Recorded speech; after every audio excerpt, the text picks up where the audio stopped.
G'day, welcome to Seeing Red. Are you confused about the current situation with the mandatory vaccination program in this country? Well, that makes everybody, because even the politicians can't make up their mind whether it's mandatory or not, and whether we're going to be made get it, or we're going to be made make our own choices. Let's take a listen to what they've got to say. We're all responsible for our own health. And when it comes to informed consent and giving consent to whatever treatment or procedure you may have or I may have, then I'm ultimately responsible for what people do in their health treatment to me. And there has been the opportunity for people to visit their GP, to have that consultation. The government has provided that and funded that. And the informed consent process provides the decision to the individual. That's the sort of country we live in. People make their own decisions about their own health and their own bodies. That's why we don't have mandatory vaccination in relation to the general population here, because people make their own decisions. That's why we don't have mandatory vaccination in relation to the general population here, because people make their own decisions. Coercion. The practice of persuading someone to do something by using force or threats.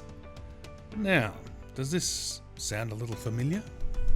Firstly, lift the lockdown and then have pretty much everything open at the 80% mark, with rules and with some limits, but open. All of those milestones, they're all dependent on people going and getting vaccinated. They're all dependent on people going and getting vaccinated. So what Dan's saying is that unless you get vaccinated, we're not coming out of lockdowns. Now, how is it allowable that the government can have one set of rules for themselves but impose different rules upon everybody else? It's not like the police are going to mandate the vaccine for themselves. They gather in large numbers, are in public often, and could be seen as frontline workers, yet they won't. Some people are hesitant to take a vaccine that has been rushed to be created with no long-term research. This is an unprecedented technology, mRNA vaccines, and they have somehow pulled this all together inside of 12 months. There's never been a coronavirus vaccine, and the fastest any vaccine's ever been developed is 4 years. This time, there's growing optimism that scientists working at astonishing speed will strike gold. So, the PM has stated that vaccines will not be mandated, but as of today, there are a number of sectors across a number of industries where that is not the case and people are up in arms about it. Police, construction workers, truck drivers, aged care and disability workers, nurses, quarantine staff, teachers and educational staff in New South Wales. Now, these mandates have been put in place under the special state of emergency powers by the chief medical officers in various states. Now, outside of this framework, what's the go? Well, it could be seen as a violation of human rights or be in violation of the Nuremberg Code. But on a day-to-day level, the Fair Work Ombudsman website goes into great lengths to highlight that some industries, depending on the circumstances, can make vaccines part of their workers' requirements.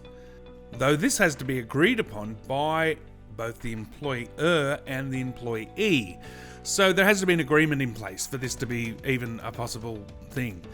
However, Fair Work also describes that if in the event an employee says, "Nah, not going to do it, I don't believe in it," termination of that employee is very unlikely. With a number of cases going before the Supreme Court across the country, this vaccination mandate issue has a lot of people seeing red.